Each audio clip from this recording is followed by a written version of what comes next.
Seriously Babar Azam for T20 player of the year?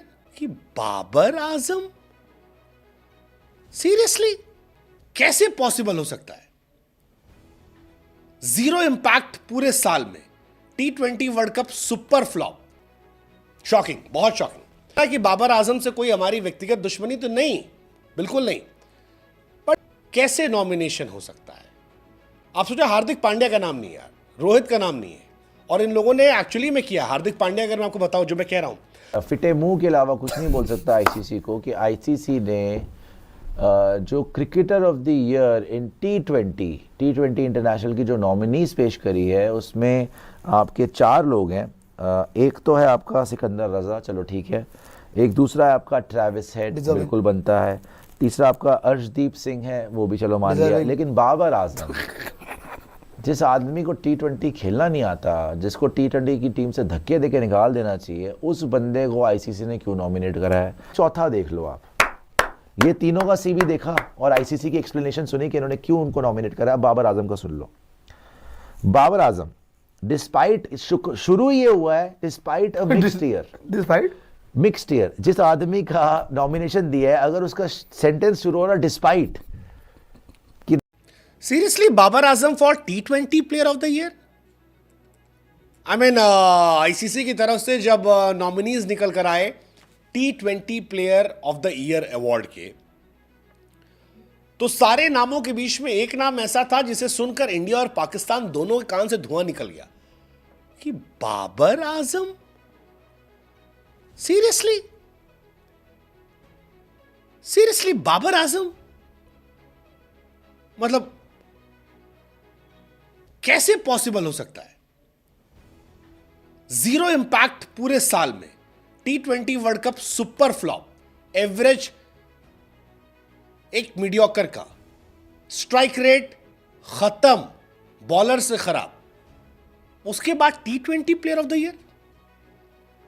Shocking, बहुत shocking. ICC ने T20 player of the year के nominees के नामों का ऐलान किया। इंडिया से नाम जो था वो अर्शदीप सिंह का था।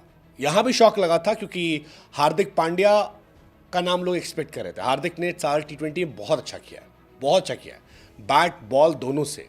T20 वर्ल्ड कप में भी उनका इंपैक्ट अच्छा था, ओवरऑल भी उनका इंपैक्ट अच्छा था।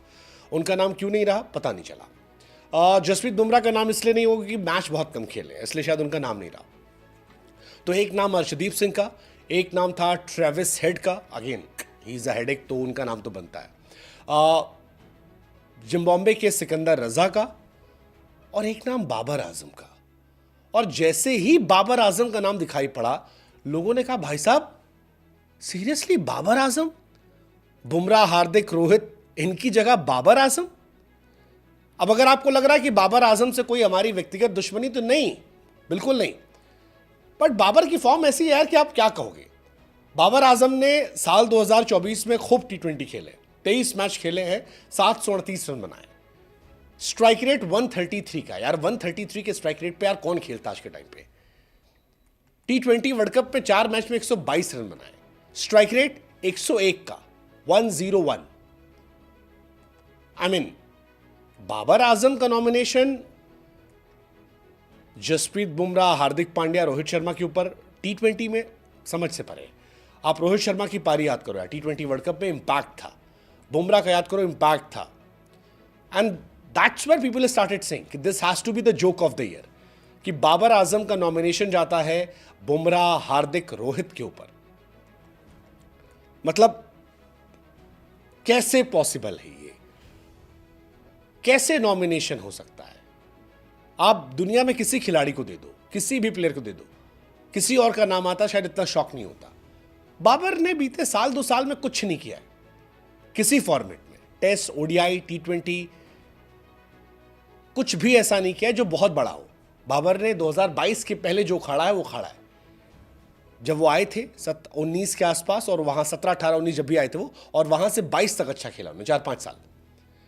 लेकिन बीते 3 साल से बाबर आजम कि उनकी पाकिस्तान टीम में जगह नहीं बनने, और इसी वजह से कई सारे पाकिस्तानी फैंस ने भी लिखा कि as a true and honest Pakistani cricket fan, I admit Babar Azam is the least deserving player to be ever nominated for ICC T20 player of the year. नहीं बोल सकता आईसीसी को कि आईसीसी ने जो cricketer of the year in T twenty international की जो nominees पेश करी है उसमें आपके 4 लोग हैं। एक तो है आपका सिकंदर रजा, चलो ठीक है। एक दूसरा है आपका ट्रेविस हेड, बिल्कुल बनता है। तीसरा आपका अर्शदीप सिंह है, वो भी चलो मान लिया। लेकिन बाबर आजम, जिस आदमी को टी20 खेलना नहीं आता, जिसको टी20 की टीम से धक्के देके निकाल देना चाहिए, उस बंदे को आईसीसी ने क्यों नॉमिनेट करा है? अच्छा पहले देखते हैं अर्शदीप को क्यों करा है। अर्शदीप को बोल रहे हैं मेमोरेबल परफॉर्मेंस दी थी इन्होंने, और जो बुमराह ने मेमोरेबल परफॉर्मेंस दी थी फाइनल में, लेकिन इन्होंने भी बड़ा अच्छा 19th ओवर कराया था, बिल्कुल कराया था। ओवरऑल ईयर इनका कैसा गया? बोल रहे हैं जी with all format bowling genius Jasprit Bumrah selective pick for T20s, then Arshdeep has taken and aced the role of India's primary pacer in T20. ठीक है, 36 wickets लिए हैं इसने over the years and second best by an Indian player in men T20, only behind Bhuvneshwar Kumar's 37 wickets in 2022. Okay. ठीक है. Although Arshdeep's numbers came in merely 18 games compared to Bhuvi's 32, मतलब 18 games में 36 wickets ले चुके हैं Arshdeep Singh. He is also third best with 33 scalps in 2022. ठीक है. Seamer has filled in much needed left arm pacer void in shorter format in India and was sensational along across conditions.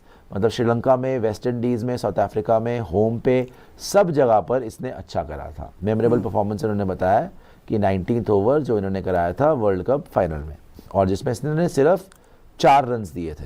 Okay जी, तो अर्शदीप का तो बिल्कुल deserving है। सिकंदर रजा 24 matches, 573 runs, average 28.65, highest score of 133 not out, wickets 24, average 22.25। भाई साहब wickets भी 24 है और 573 रन्स भी हैं 24 मैचेस में, तो ऑब्वियसली, और वो भी जिम्बाब्वे के लिए खेलता है। हाँ। तो Zimbabwe T20 side remains a work in progress. The African side manage to secure wins over Sri Lanka, Bangladesh, India, Pakistan, Afghanistan under Sikandar Raza's leadership. आपको पता है आप भी जिम्बाब्वे गए थे, हार गए थे T20, तो इसने भी बहुत अच्छी परफॉर्मेंस दी है, तो ये भी बनता है। मेमोरेबल परफॉर्मेंस दी है सब regional qualifier. Sikandar Raza secured his maiden T20 100 and 5 wicket haul, right? His moment of the year came against recently crowned world champions India. Watchful 17 helped Zimbabwe reach 115 for 9 on a tricky track, but he truly turned the contest with ball. India stand-in captain Shubman Gill had held on even as wickets fell, but उसने out कर दिया था। yes, तो broke through the defense और उसने India को railing कर दिया था, 47 for 6 कर दिया, तो डेफिनेटली इंडिया को हराया था, और इसके नंबर्स भी बहुत अच्छे हैं। तो सिकंदर रजा भी है।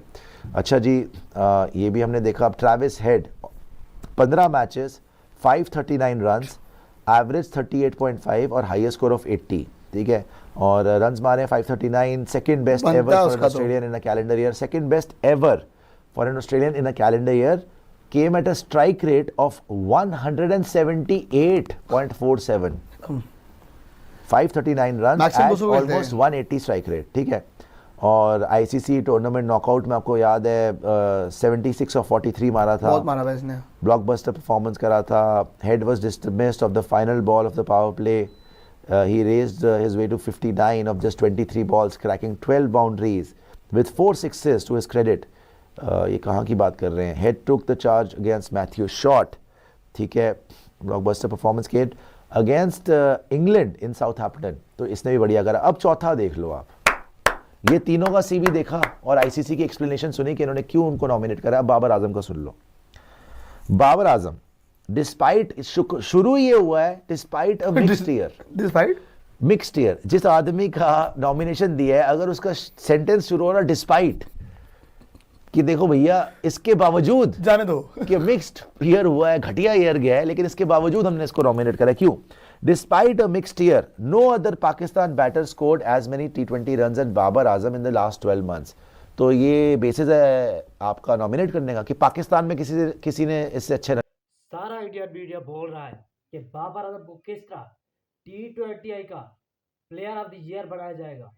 बाबर आजम का नाम नॉमिनेट कर दिया गया है आईसीसी की तरफ से प्लेयर ऑफ द ईयर के लिए, और इस पर सारा इंडियन मीडिया रो रहा है क्योंकि इसमें किसी बड़े इंडियन प्लेयर का नाम ही नहीं है। तो ये थी आज की वीडियो। अगर पसंद आए तो लाइक करें, अपने दोस्तों के साथ शेयर करें और हमारे चैनल को सब्सक्राइब कर दें। Good bye.